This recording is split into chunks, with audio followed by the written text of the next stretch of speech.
Hey there, you're listening to BD4, where there's no better way to get your Yankees and Knicks analysis. Yanks every series, Knicks every game, and MMA on occasion. Here's your host, RJ Carbone.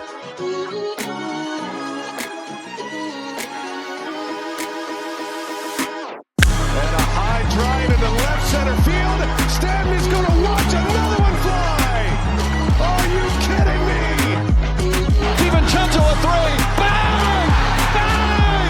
Knicks take a Take this time to apologize to absolutely nobody. At the wall. See ya! See ya! See ya! Mr. Nova. Anthony for three. Bang! That one goes down and the game is tied. Rose, you shook up the world again. I did it again. My God did it, man. I really just had Gonna have to. Brunson running away. Oh my! He has been the best player to put on that uniform. Ball game over. Yankees win. The Yankees win.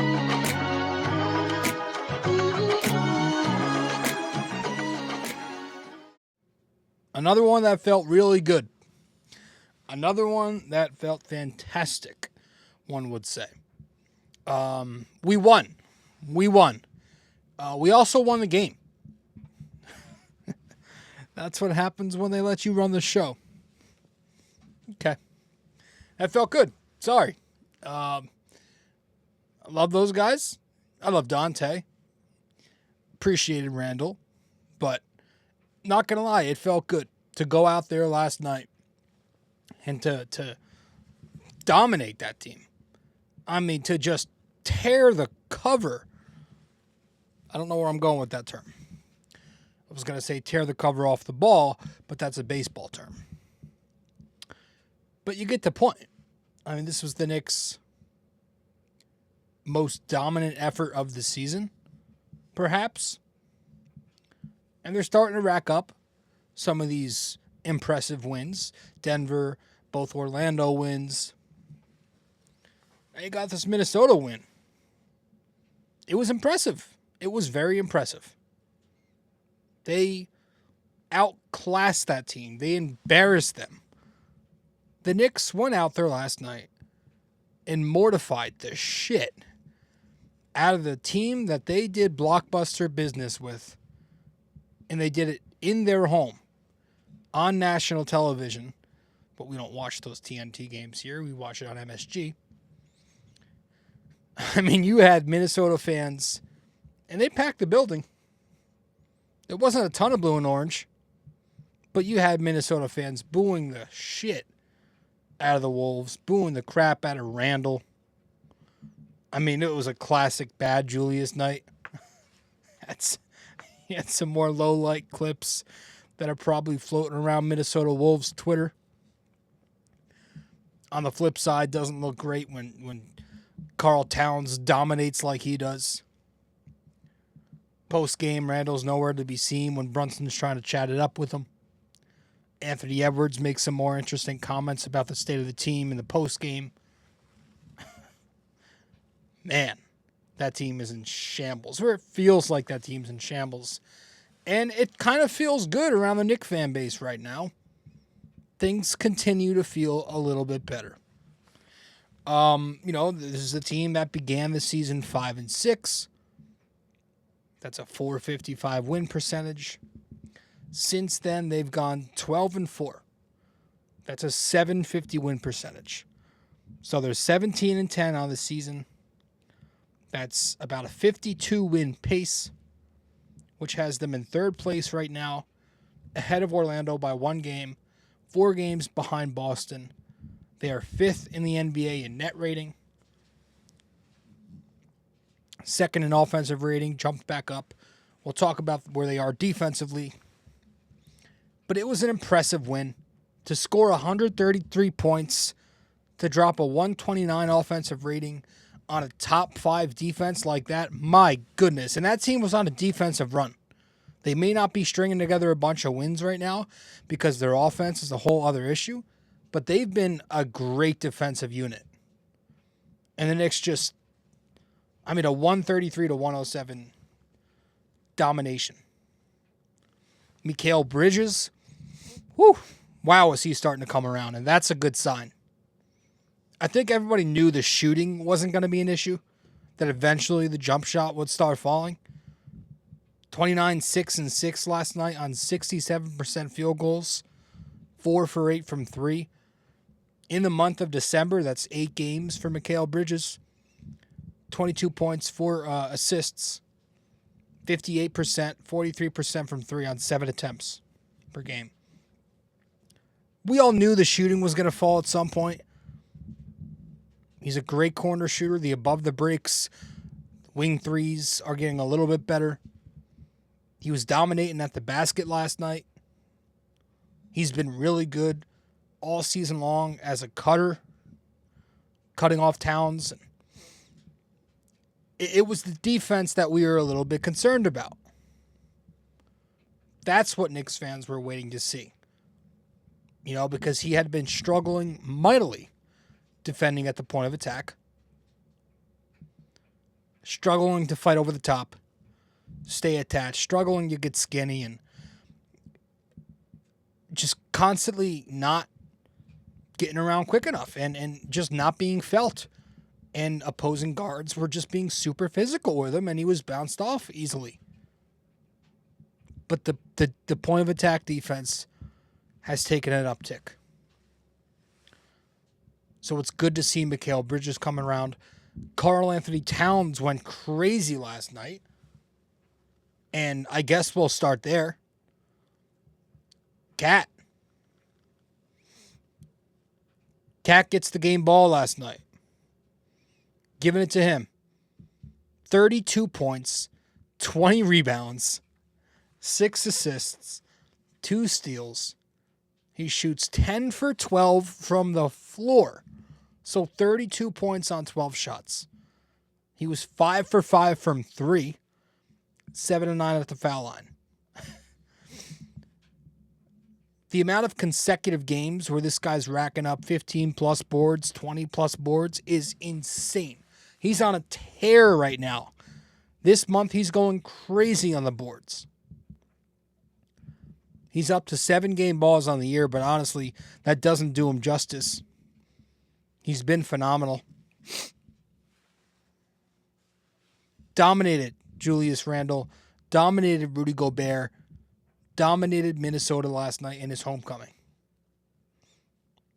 And I thought Jamal Crawford put it really nicely towards the end of the game or at the end of the game, basically saying, I'm paraphrasing a little bit here because I don't remember it word for word, but he was saying Randle and Towns came into this game with 2 polar opposite mentalities. Saying that Randle came into it to punish the Knicks and to get buckets. Right? He came into it with his heart on his sleeve and just wanted revenge. And Towns' mentality going into this game was much more simple. Do whatever I can do to help this team win the game. Randle came in to punish the Knicks. Cat came in to do whatever it took to win. And I thought that was so perfectly put. And if that doesn't describe Julius Randle to a T, I don't know what does. And that's not a slight. That's who the guy is. He's an emotional guy. But I think you have to also give credit to Cat. The emotional maturity from him. I never knew he was this tough. You know, I was one of the many, I guess you can call casuals, who were calling him soft before he was with the Knicks. The dude can clearly handle New York City. He's become a beloved fan favorite. Absolutely a fan favorite. I mean, the guy's having an incredible season for the Knicks. Look at the numbers on the year. 25 points, 14 rebounds, 3 assists per game. Shooting 54% from the field, 43% from 3. Actually, I think it's better than 43%, right? Let's go back. Yeah, 54% from the field and 46% that's at from 3. So, Good for Karl-Anthony Towns. Real quick, let's go to the bench. Deuce McBride. I thought he was the best Knick on the bench last night. 16 points, 5 rebounds, 8 assists, 2 steals, shot 4 for 9 from 3. Some of that came in garbage time, but he had a big first half, man. And he continues to be the best player on the bench this year. That's why he's got 16 game balls to lead the Knicks. Deuce McBride, two-way player, continues to be that. Happy for Deuce. He's going to be in the six-man conversation if he keeps this up, at the very least, in the conversation. But 16 game balls, not 15 there on the screen. I forgot to add that. But just continues to do his thing. I don't know what else to say about him. So, good to see that from Deuce. One sec. I want to talk more about this Knicks win and talk about the attack I like seeing from them. And we're going to do that the second that we return from our first break here on the show. Here in episode 765 of BD4. The Knicks win 133-107 in Minnesota last night against the Timberwolves. We'll be right back. Stay with us.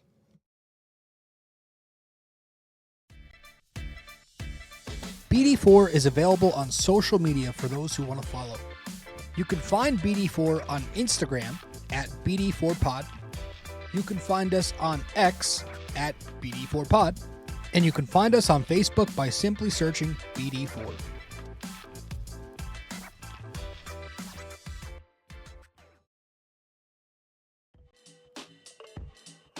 Hey guys, just a quick reminder, this podcast is also available in video format on YouTube. So be sure to go over to the YouTube channel, BD4, subscribe, like the videos, comment, and tell me how much I suck or maybe how much you like the video. We'd very much appreciate it.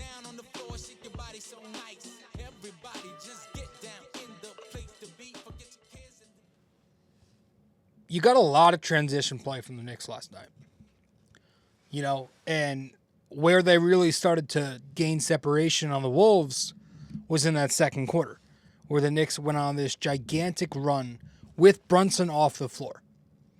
And that's why they were able to play fast, right? Brunson's obviously great, but he plays at a very slow pace. He's a slow-tempo guard, right? And so certain matchups might not always be for him. And last night was a game where I thought Thibs and the Knicks did a very nice job of recognizing that and going with what was best for that matchup.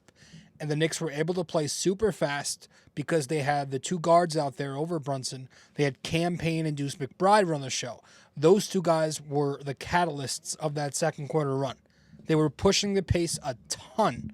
A lot of good defense, and that good defense led to good offense. So the Knicks played super fast, which helped them against a tough defense like Minnesota. Because when you allow a tough defense like Minnesota to get set into the half court, that's where you get into trouble against them.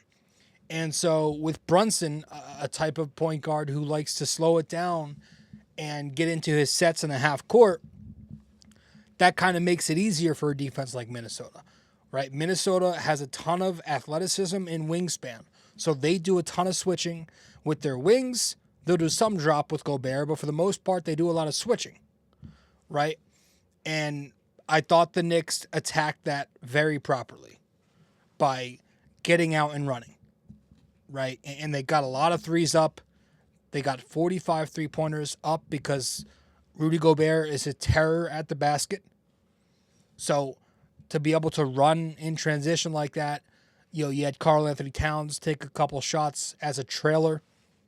You know, when the big dropped in transition, Towns would launch away, right? Because he had the open space. When Gobert would press up on Towns in transition, he would drive the closeout. So I thought they were getting their good three-point looks up in transition. You know, early in the game, before the Knicks really got into that rhythm, you saw that slow tempo style of play not really pan out, where Brunson and Towns had a couple of bad turnovers when they were pressured in the half court, right? Brunson had a couple of in-between passes, and Towns was drawing early help, but he struggled to get rid of the ball on the post. It's almost like, Finch knows, right? But the Knicks were still solid overall in the half court, right? They were great in their sets in the second half. I thought there was a lot of just good basketball fundamentals to keep the rhythm. Cutting, relocating, screening, and passing. Those are things we all have. Those are all things we've pressed all season long, right? Wedge roll, side pick and roll, post ups, pistol, zoom, Chicago. The normal offensive sets you see the Knicks get into, they were executing it last night. They were using spacing, using screening to their advantage, right? There was a possession, middle of the third quarter, where the Knicks just did a bunch of screening to get their advantage. It was a wedge screen that flowed into a side pick and roll between Brunson and Cat. That flowed into a corner zoom action between Precious and McHale. Handoff, which flowed into a flare screen. Cat sets the flare screen for Brunson. He opens him up on the corner for a three-pointer weak side. So using screening to open up opportunities, using gravity to open up opportunities, right? You had Towns bringing Gobert out of the paint, which opened up cutting lanes, and the Knicks were able to score in delay. And then Towns, again, drawing early help on the post. That opened up some cutting lanes, right? Using a switch defense to your advantage, right? Minnesota, their primary matchup in this game initially was Gobert on Precious, Randall on Towns. This way they'd be able to switch the pick and roll with Gobert in the paint. But the Knicks were able to attack that very effectively when the paint opened up in certain situations. Those Brunson-Towns pick and rolls were really, really, really, really helpful last night for Towns. They'd run some pick and rolls where they'd flow it into a Towns post-up, and because Minnesota was switching it, it would leave Anthony Edwards on Towns so he could do his work there. He'd find a cutter. And again, I mentioned it, I really liked the lineup combinations from Tom Thibodeau that helped this offense get into a flow. And that's what I want to get into next in just 1 second. We'll be right back here on episode 765 of the podcast. Stay with us. Don't have time to sit down and watch a video? You can listen to BD4 on Apple Podcasts and Spotify. Don't forget to give us a 5-star rating and review on Apple Podcasts. And you can also watch the video format on Spotify too.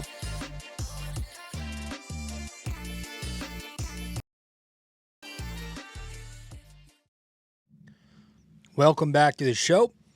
Episode 765 of the podcast. I appreciate you all tuning into BD4.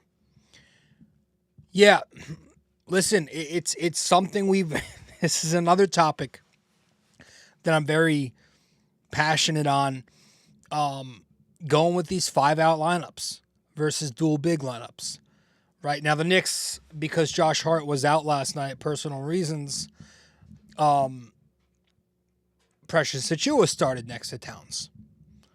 And, that didn't,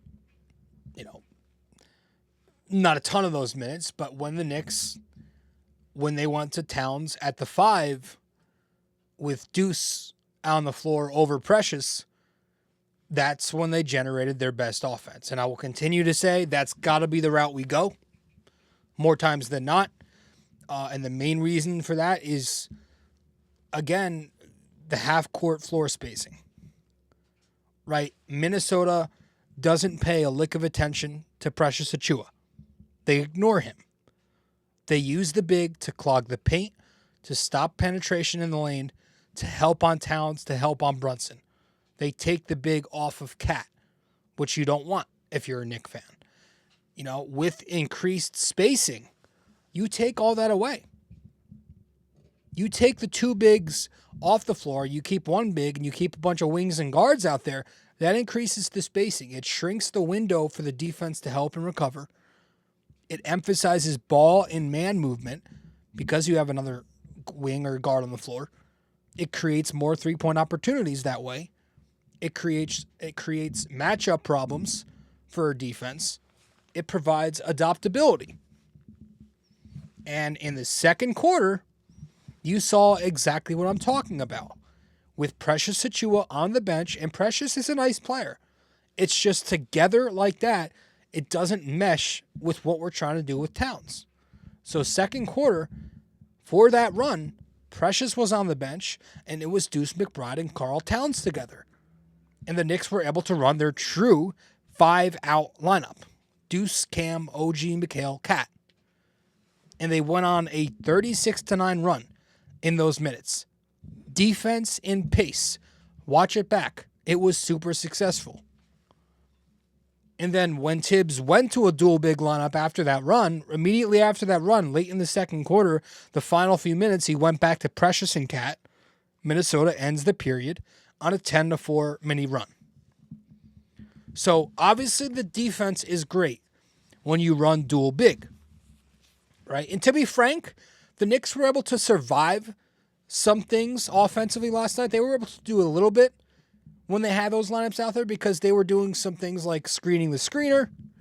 You know, they had Towns spacing out with the traditional big, whether it was Precious or Sims in the screen and roll, right? And that's important because that's the only way you're going to bring the big out of the paint with Precious or Sims out there is to bring them out of the paint and screen, bring them into the action, right? You know, I thought they did a nice job only keeping one of those guys on the strong side. So there were some good things you saw, but for the most part, it's going to be tough to generate offense when two bigs are out there, right? The offense will drop off, and I think offense holds a lot more weight than defense in today's game. That's why. That's just why I don't want those two guys sharing the floor together for too long. In certain matchups, in stints, like last night, yes, right? But overall, it's the more potent way is the best way to go. The lineup with more offensive upside showed you exactly why you need to keep going to that. And the Knicks did that in the second quarter, which helped them win the game. So credit to Thibs, you know, recognizing that was working. He's a guy who really, if he doesn't have to go away from size, he won't. But he did. He did a little bit there in the second. Towns and Precious have a 90. The Knicks have a 94 offensive rating when Towns and Precious share minutes together. Now, it's a small sample, obviously, but this is nothing that you expect to improve much. It decimates the spacing, right? And their net rating, when they're together, is about 6 points per 100 possessions worse than when it's Towns and Deuce. So that's also kind of why I'm not really begging for Mitchell Robinson to return and be a big part of this equation. You know, and Mitch provides elite offensive rebounding. He provides elite drop coverage defense. But he is beyond a non-threat in the most important aspect of today's game, right? He's not just a neutral offensively. He's a detriment to the offense in terms of what he can do with the ball, right? The defense just, they don't even pay attention to the guy. And I'm not rushing to get him back. I'm trying to use him in a trade. That's what I'd be doing, and that's what I think they're going to do. He's tradable salary. But at least, like, Precious is capable of doing some things in the half court. But I just thought last night was a really good, I don't want to say sign, but it was just nice to see the Knicks be able to provide great offense and go away from the traditional two big lineup there. And man, we haven't even gotten into the defense, so I want to touch on some of the defense too. Let's get to break really quickly, and when we get back, we'll talk defense. If you feel like supporting the podcast, you can Venmo at Robert-Carbone-JR-28. We really appreciate your support.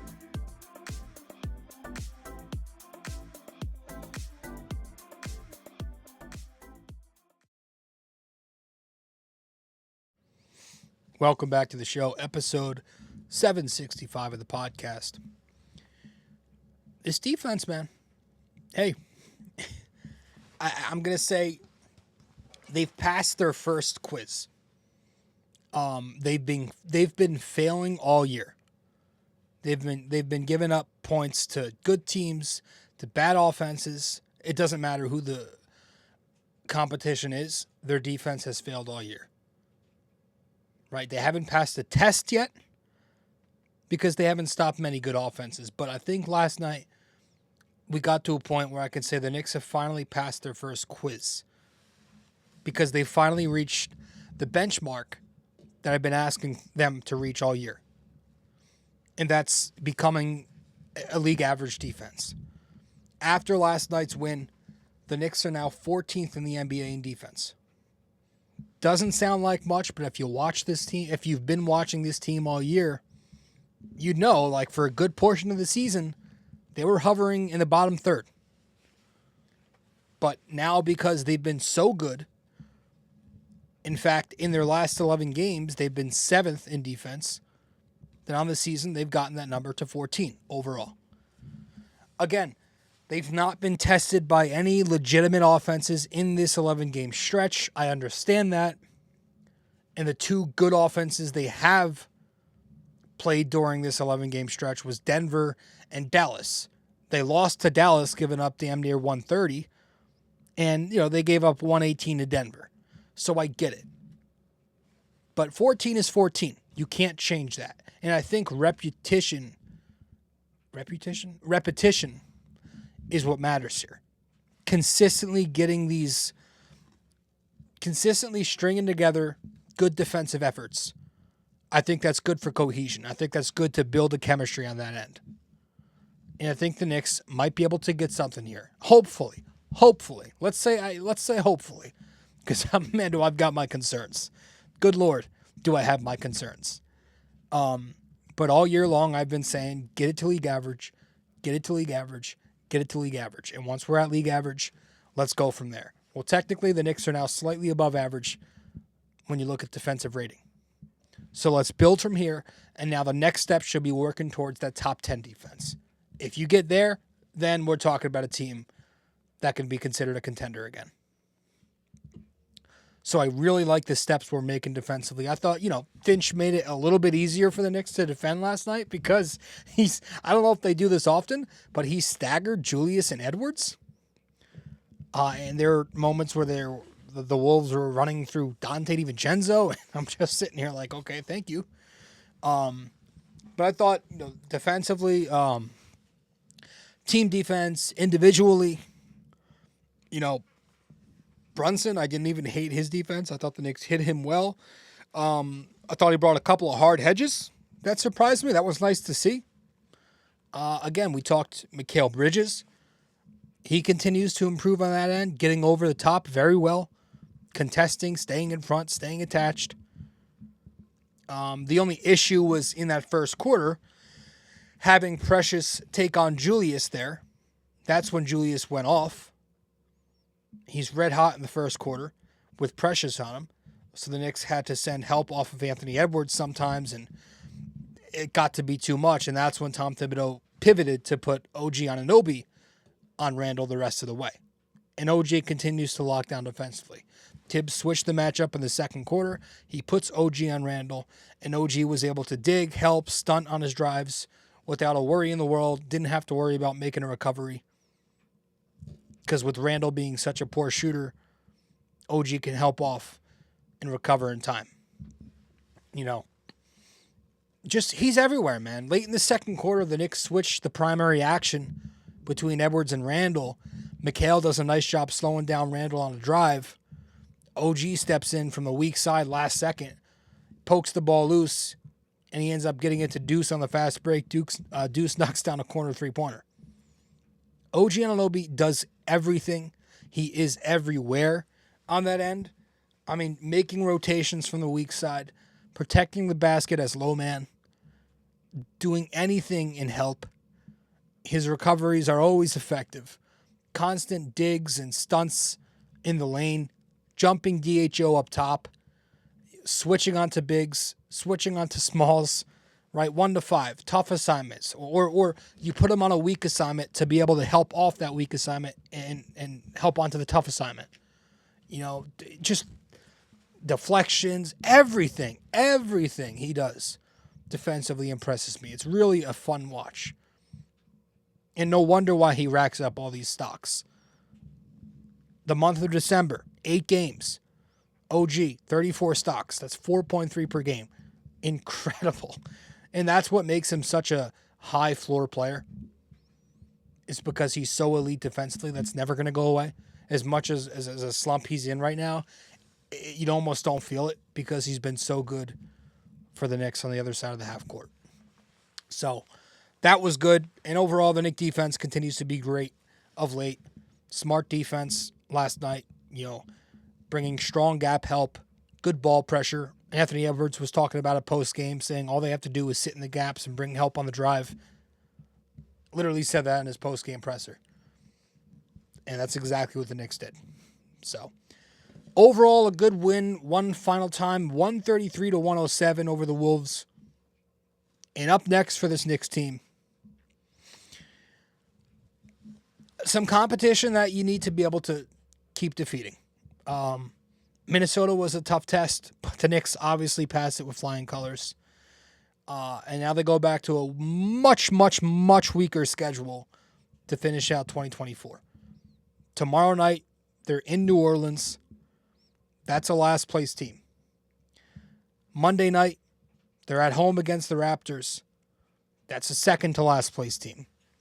Christmas Day, you're home against Wemby and the Spurs. That's an extremely mediocre team, but you never know. It's Wemby. It's Christmas Day, national TV. It's the Knicks. Anything can happen in that game. Then December 27th, the Knicks are in Orlando again. Obviously, they're banged up right now. Maybe Paolo's back by then. And then they have a. That's the first of a back-to-back. And the second of the back-to-back is in D.C. against the last place Wizards. Then they have a day off, and they wrap their 2024 up on the 30th in D.C. again, with one more against the last place Wizards. So the Knicks really have a good opportunity here to head into the new year on an even hotter note. Like, they're pretty lukewarm right now, but they can get red hot with this schedule ahead. I would love to see them go 5-1 here. Again, reading the schedule, Pelicans, Raptors, Spurs, Magic, Wizards. That's got to be 5-1. Christmas Day, you might lose. I know back-to-backs are tough, but you really should be trying to go 5-1 here. 4-2 wouldn't be the worst in the world. I wouldn't flip out. Probably would because I'm irrational. But 5-1 would be wonderful. 5-1 would put this Knicks team at, let's see, they're 17-10 right now. So 18, 19, 20, 21, 22, and 11. It's a good record. So currently in third place. So let's keep building, and hopefully, hey, you never know. Maybe we can catch Boston. But let's wrap this up when we return from our final break. We'll get to our trivia question. So, episode 765 of the show. Be right back. Do you enjoy Yankees baseball but are tired of hearing me yap? I have a suggestion for you. Go check out Yankee Crazy Podcast. Greg Gill is a Yankees podcaster on Apple Podcasts and Spotify, and he's now selling merch. Go to yankeecrazy.myshopify.com.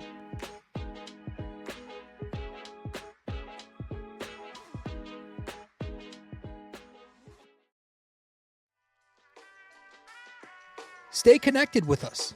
Visit BD4blog.com to explore our blog, tune in to our latest podcasts, and follow us on social media.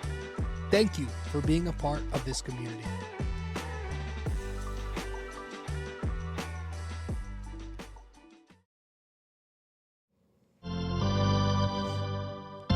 Okay. Welcome back to the show. episode 765 of the podcast. Our trivia question for this episode: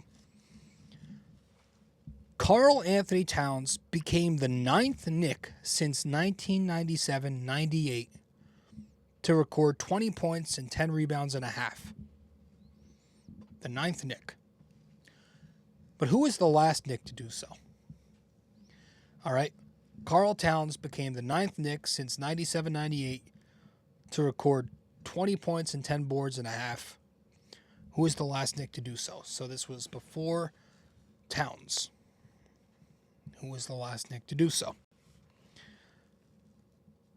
I think that's it.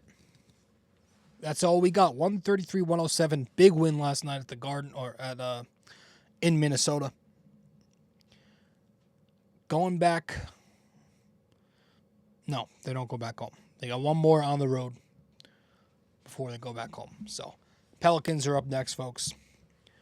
But that's it for this episode. I'll try to get to the Yankees. If I can get another Yankees episode out, we'll talk about the Christian Walker to Houston trade or signing. And I'm going away for Christmas vacation. So it's, as I'm recording, it is Friday, December 20th. I have a busy day tomorrow. So there's a chance I don't get to the Knicks episode, to the Knicks Pelicans episode. And there's a chance I don't get to a couple more Knicks games in a row. There's a chance I miss a couple games here too, maybe 3, depending on, how busy I am. So I will be away. But we'll see.